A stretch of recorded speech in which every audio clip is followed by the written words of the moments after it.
Daily. Taste the Daily. ఇక ఇప్పటికే కోడిగుడ్డు ఆల్ టైమ్ రికార్డు ధరకు చేరుకోగా ప్రస్తుతం చికెన్ ధరలు కూడా విపరీతంగా పెరిగాయి. సామాన్య మధ్య తరగతి ప్రజలు కొనుగోలు చేయలేనంత పరిస్థితికి చికెన్ ధరలు చేరుకున్నాయి. మన కార్తీక మాసం వరకు పెద్దగా ధరలు లేని చికెన్ ఒక్కసారిగా కార్తీక మాసం తర్వాత రేటు పెరిగిపోయింది. చలికాలం కావడంతో ఉత్పత్తి తగ్గడంతో ఈ పరిస్థితి వచ్చిందని వ్యాపార వర్గాలు చెబుతున్నాయి. కిలో చికెన్ ఏకంగా 290 రూపాయలకు చేరుకుంది. కోడిగుడ్లతో పాటు కోడి మాంసం ధరలు కూడా ఆకాశాన్ని తాకుతూ ఉండడం సామాన్యులకు షాక్ ఇస్తోంది. ముఖ్యంగా చికెన్ ప్రియులకు ఈ ధరలు షాకింగ్ అని చెప్పాలి. ప్రస్తుతం శీతాకాలంతో పాటు క్రిస్మస్, నూతన సంవత్సర వేడుకలు సమీపిస్తున్న తరుణంలో ఇతర ప్రాంతాలకు చికెన్ ఎగుమతులు గణనీయంగా పెరగడం కూడా చికెన్ ధరల పెరుగుదలకు కారణమని పౌల్ట్రీ వర్గాలు చెబుతున్నాయి.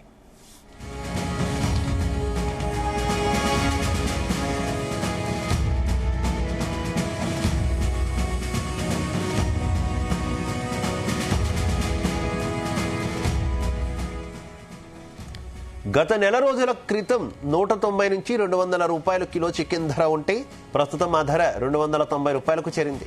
ఒక్క నెల రోజుల వ్యవధిలో 100 రూపాయలకు పైగా ధర పెరగడం వినియోగదారులను ఆందోళనకు గురిచేస్తుంది. ఇక ఇప్పుడే ధరలు ఇలా ఉంటే ఇక న్యూ ఇయర్ లో కేజీ చికెన్ ధర 300 రూపాయల నుంచి 330 రూపాయల వరకు ఉండే అవకాశం ఉందని చికెన్ సెంటర్ల నిర్వాహకులు చెబుతున్నారు.